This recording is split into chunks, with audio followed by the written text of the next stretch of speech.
ጤና ይስጥልን ተመልካቾቻችን እንደምን ዋላችሁ እንደምን አመሻችሁ ከአንከር ሚዲያ ዝግጅት ክፍል ያክብሮት ሰላምታችንን እናቀርባለን። በአዲስ አበባ በኮንቬንሽን ሴንተር እየተካሄደ ያለው የሀገራዊ ምክክር ኮሚሽን አጠቃላይ ሂደት በበርካታ ውዝግቦች የተሞላ ሆኖ ቀጥሏል። ለአንድ ወር ታቅዶ እየተካሄደ ባለው በዚሁ ምክክር ጉባኤ ላይ ተጨማሪ ቀናት የሚያስፈልጉ መሆናቸው እየተገለጸ ይገኛል። በተለይም የአዲስ አበባ ጉዳይ ከፍተኛ የሆነ ውዝግብ የፈጠረ ሲሆን ገዢው የኦህዴድ ብልጽግና መንግስት ለብቻው ወጥቶ በአዲስ አበባ ጉዳይ ላይ የተለየ አጀንዳ እያራመደ ይገኛል። ለመሆኑ የምክክር ኮሚሽኑ ሂደት እንዴት ይታያል? ብዙ ነገሮች እየተነሱ ነው ያሉት።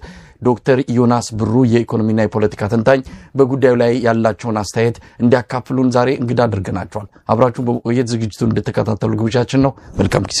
ጤና ይስጥልን ዶክተር ዮናስ። ጤና ይስጥልኝ። እንዴት ሰነበትክ? እንዴት አለ? በዚህ በሀገራዊ ምክክር ኮሚሽኑ የአጠቃላይ ሂደት ላይ በተመለከተ አጭር ቆይታ እንድናደርግ ነው የጋበዝኩ። በአጠቃላይ በኢትዮጵያ የፖለቲካ ሁኔታ እናንተም እያደረጋችሁት ያለው ከዚህ ከኢትዮጵያ ኦርቶዶክስ ተዋሕዶ ቤተክርስቲያን ጋር የተያዘ እንቅስቃሴ እያደረጋችሁ ነው ያላችሁት። እሱ ሂደቱ በጣም በተፋጠነ ሁኔታ እየተከናወነ ነው።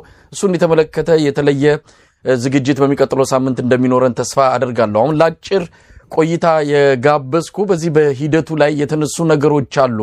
ሂደቱን ከመጀመሪያ ጀምሮ እንደው በተስፋ ስትጠብቀው የነበረ ነገር ግን አሁን በተፈጠረው ሁኔታ አንዳንድ ነገሮችን አስተያየት እየሰጠህበት ያለበት ሁኔታ ነውና እስቲ እንደው ከአጠቃላይ ሁኔታው እንጀምር። ምክክር ኮሚሽኑ ከተቋቋመበት ጊዜ አንስቶ በተወሰነ ደረጃ ተስፋ እንደነበረ ገልጸ ነበር። አሁን ግን ባለው ሁኔታ ብዙም ደስተኛ አይደለም። እስቲ አጠቃላይ ሂደቱን በተመለከተ ጠቅለል ያለ አስተያየት ስጠን። እሺ፣ መጀመሪያ ትንሽ ላስተካክል ያልከውን የኔ አመለካከት በዚህ የውይይቱ ኮሚሽን ላይ በሰፊው መካፈል መጥፎ አይደለም ብዬ ነበር ማምነው። እንዲሁም ኢንከሬጅ አድርጌ ነበረው። ዶክተር ዮናስ ወደሱ እመጣለሁ። እንደው ለተመልካቾች ግልጽ እንዲሆን ነው ያንተ አቋም በተመለከተ እንደዚሁ ከዚህ ከመድረክ ውጭም እንደዚሁ በግልም ስናወራ ብዙ ተከራክረናል። ይሄ ኮሚሽን አፈጣጠሩ በራሱ የተጨናገፈ ነው። ምናልባት እዛ ውስጥ ያሉት ሰዎች ከኮሚሽነሩ ጀምሮ ያሉትን ሰዎች በግል ማወቅ የተለያዩ ነገሮች አቋም ሊኖር ይችላል። ግን ኮሚሽኑ ሲቋቋም እጅና እግር የሌለው ጥርስ የሌለው አብይ አህመድ ለሆነ ተልኮ ያቋቋሙ እንደሆነ ይታወቃል። በዚህም የተነሳ ብዙ የፖለቲካ ፓርቲዎች አቅም ያላቸው ተጽዕኖ የሚፈጥሩ ፖለቲካ ፓርቲዎችና ግለሰቦች ምሁራን ጭምር ራሳቸው ፕሮፌሰር መስፍን አርአያም ተናግረውታል። ምሁራን የሸሹት ኮሚሽን ሆኖብናል ብለው አንድ ጊዜ ቁጭታቸውን የተናገሩትንም ሰምተናል። በእንደዚህ አይነት ሁኔታ በተፈጠረ ኮሚሽን ላይ ምን ተስፋ ማድረግ ይቻላል? የትኛውም አጀንዳ ከሰማይ በታች የትኛውም አጀንዳ ቢመጣ እንዲህ እጅና እግር ከሌለው ኮሚሽን እንደው ተስፋ ያለው ቅንጣቢ ተስፋ መጠበቅ ይቻላል ወይ?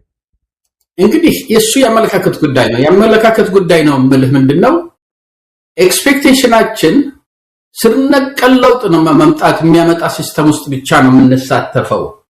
ይሄ ስር ነቀል ሊያመጣ አይችልም። ዶክተር ዮናስ ምናልባት ከምክክር በፊት ድርድር ይቅደም። ምክክር እኮ ለማድረግ የሆነ ጥይት መጮህ የለበትም። አንድ ሰው ሐሳቡን ለማቅረብ ሰላማዊ የሆነ በብዙ ሀገራት ልምዶችም የታየ ነው። ኢትዮጵያ ውስጥ ጥይት እየጮኸ አሁን እንኳን በቤንሻንጉል ጉሙዝ ክልል ከተማ እስከ መቆጣጠር፣ በአማራ ክልል ያለው ጦርነት፣ በትግራይ የሚታየው ፍጥጫ፣ ይሄ ሁሉ ባለበት ምክክር ማድረግ አይቻልም። ከዛ በፊት ድርድር ይቅደምና ጠመንጃ አፈሙዙ ይዘጋና ሁሉም ባለድርሻ አካላት ይግቡና ከሰማይ በታች ባለ ርዕሰ ጉዳይ ላይ ምንም ይሁን ምን መወያየት ይቻላል። አለበለዚያ በእንደዚህ አይነት መልኩ ምክክር ማድረግ አይቻልም። ሳል ይዞ ስርቆት የለም፣ ቂም ይዞ ጸሎት የለም። ጦርነት እያለ ምክክር ማድረግ አይቻልም። ስለዚህ አነሳሱ አጀማመሩ በራሱ የተጨናገፈ ነው። ምክክር ብሎ ለመጥራትም የሚያስችል አይደለም ነው። ስለዚህ መነሻው ከተበላሸ ሂደቱ ላይ ምንም ይሁን ምን ተስፋ ማድረግ ይቻላል ወይ? አሁን ለምሳሌ በእኔ አመለካከት ዛሬ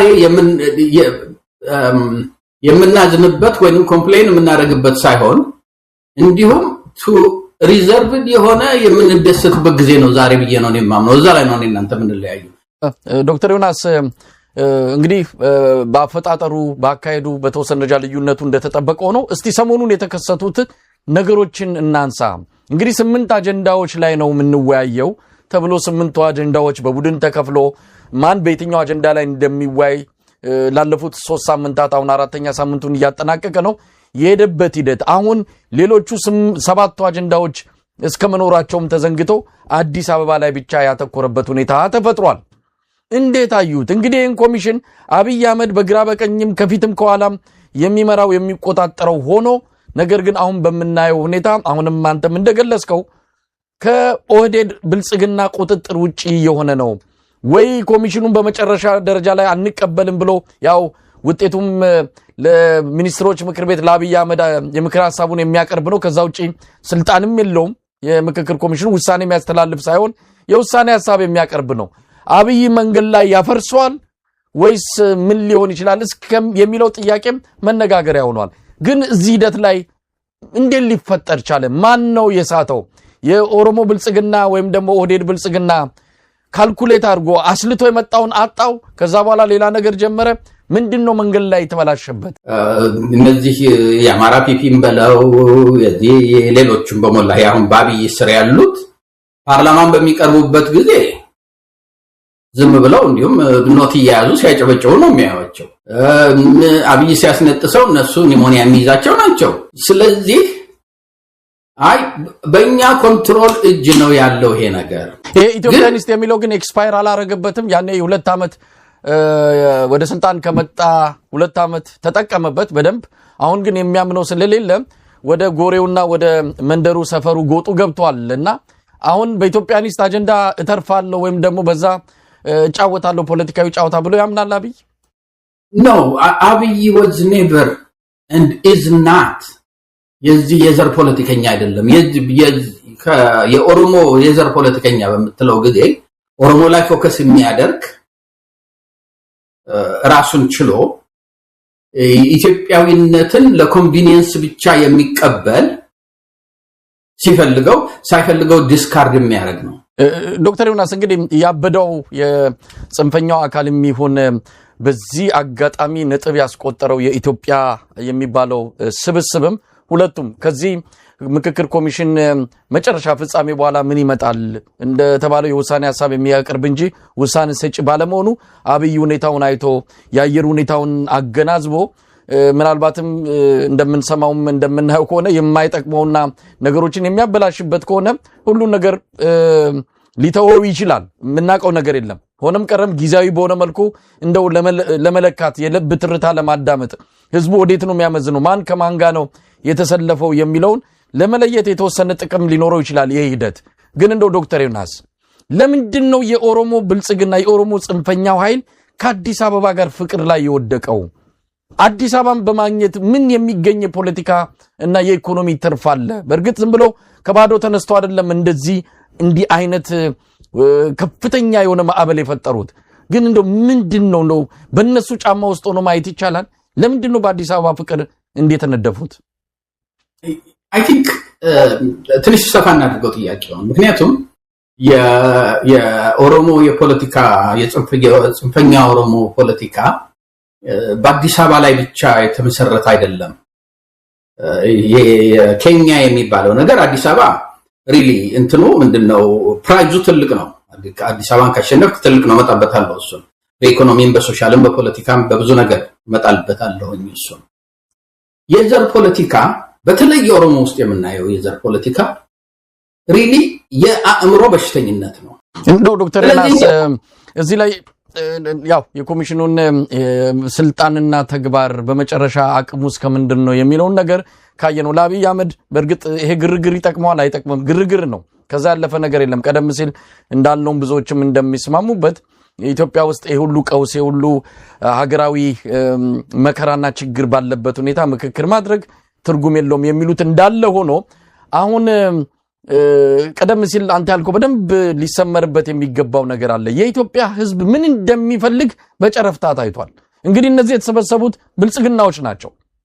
ሌላው በተወሰነ ደረጃ የገባ ሊኖር ይችላል። አጋር ፓርቲ እንደ ኢዜማና አብኖች ገብቷል። አሁን እነሱም ተቃውሞ እያስነሱ ነው ያሉት። የመጨረሻውን አይተው በዚህ አይነት እንትን ውስጥ አንሳተፍም አይነት ውሳኔ እየወሰኑ ነው ያሉት። ስለዚህ አብይ አሁን ሪፍረንደም የሚባል ህዝበ ውሳኔ ነው እያየ ያለው በራሱ ፓርቲ ውስጥ። አሁን የኦሮሞ ብልጽግና ብቻ ነው ይሄን አቋም እያራመደ ያለው። መረጃዎች እንደሚያመለክቱት የአማራ ብልጽግና፣ የሶማሌ ብልጽግና፣ የሁሉም ብልጽግና በዚህ ባቡር ላይ አልተሳፈሩም። ስለዚህ ብልጽግናስ እንደ ፓርቲ ይቀጥላል ወይ?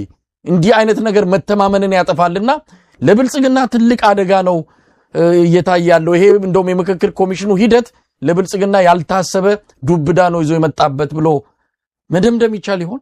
ጽንፈኛ ኦሮሞዎቹ ክንፍ ይልቅ at the end of the day በዚህ ፕሮሰስ ሉዝ የሚያደርገው አብይ ነው። አዎ ምናልባት ዶክተር ዮናስ እንግዲህ የጽንፈኛው የምንለው የኦሮሞ ህዝብ በትክክል ቢጠየቅ ምንድነው የሚፈልገው የሚለውን ነገር እንቶ ይሄ የማን ፍላጎት እንደሆነ ይታወቃል።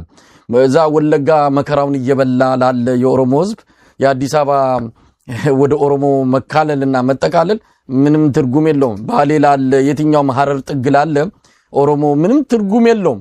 ይሄ የኦህዴድ ብልጽግናና በዚህ በኦነግ ትርክት ውስጥ ለኖረ ሰው ካልሆነ በስተቀር ይሄ ምንም ያረጀ ያፈጀ ኋላ ቀር የሆነ አስተሳሰብና የፖለቲካ አቋም ካልሆነ በስተቀር በዘመናዊ ኢትዮጵያ በዘመናዊው አስተሳሰብ ላይ ቦታ የሌለው በእውነቱ በጣም የሚያሳፍር እንቅስቃሴ ወይም ደግሞ ተግባር ነው እየፈጸሙ ያሉት።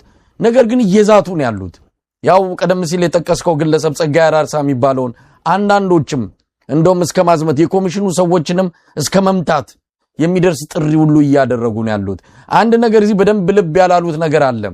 አሁን 2027 እየመጣ ወይም ደግሞ 2026 ላለን 2018 አይደለም 2018 ላይ ማህበረሰቦች አልተደራጁም፣ ይነስም ይብዛም የታጠቀም የለም። አሁን ግን የታጠቀ የተደራጀ ኃይል አለ። ዝም ብሎ መግደል አይደለም እንኳን አማራ ክልል አይደለም ወለጋ ላይ ግድያ እየቆመ ነው። ምክንያቱም አማራ ተደራጅቶ ራሱን እየተከላከለ ስለሆነ። ስለዚህ ዝም ብሎ እንደ በፊቱ መፎከርና መጣን እንገላቸዋለን እንጨርሳቸዋለን የሚለው ፉከራ ከፉከራ የሚያልፍ አይደለም። ጊዜው ተቀይሯል ነው።